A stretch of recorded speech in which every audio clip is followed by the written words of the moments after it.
and it's in 1 Peter 3:4. And it says, the way that wives should adorn themselves is by that of your inner self, the unfading beauty of a gentle and quiet spirit, which is of great worth in God's sight. So this is going to make you beautiful to your husband. And so I decided to ask some husbands some questions.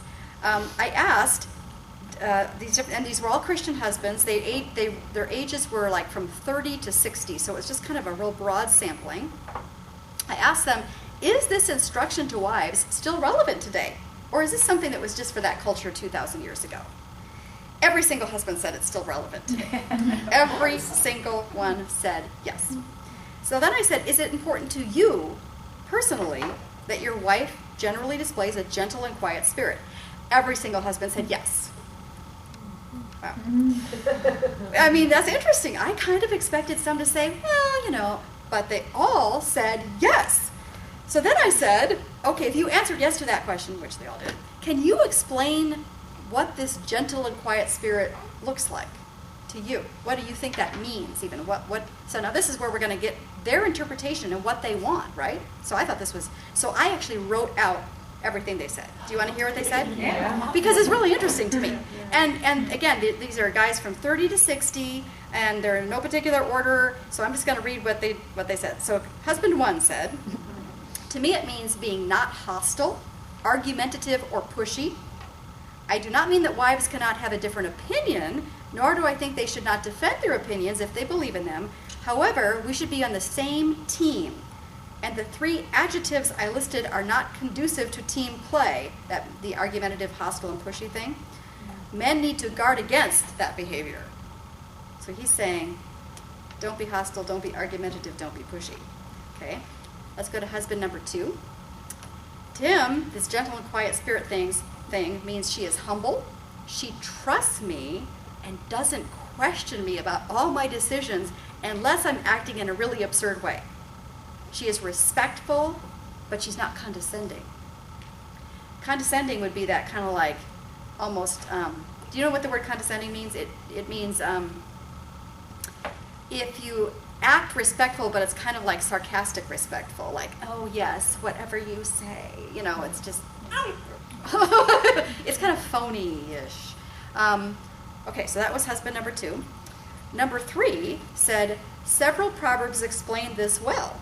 And so this person's quoting scripture here. Like Proverbs 21:19, it's better to live in the desert than with an angry and contentious wife. Mm-hmm. Or Proverbs 19:13, a quarrelsome wife is like a constant dripping. Or Proverbs 17:1, better is a dry morsel with quietness than a house full of feasting with strife. So that was this person's answer to why this gentle, quiet spirit's important.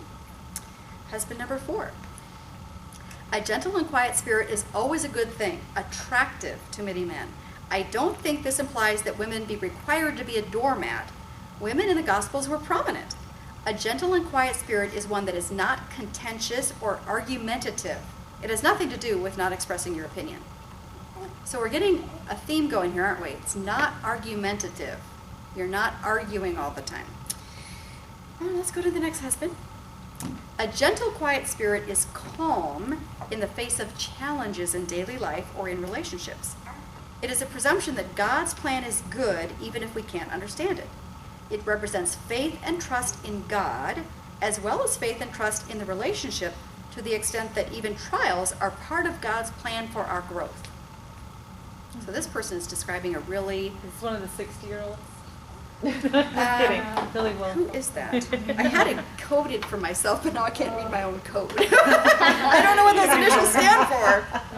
I don't know who that is. Coded. I don't know who that is. Yeah, super coded. No one can decode that one. I know who this is. Okay, this person said, a gentle spirit would look like kindness and thoughtfulness, not being demanding in an abrasive way. It would look like encouragement. And then he actually gave an example. Honey, I know you really struggle with this, but we can do it together. So he wants to hear that while holding my hand and sitting with me. So he actually painted the picture for us. This guy says it would look like saying, honey, I know you're really struggling with this, but we can do it together while you're holding his hand. This gentle spirit makes me feel safe to engage in a conversation that I would otherwise just want to run from. Being gentle and quiet would be showing love to me.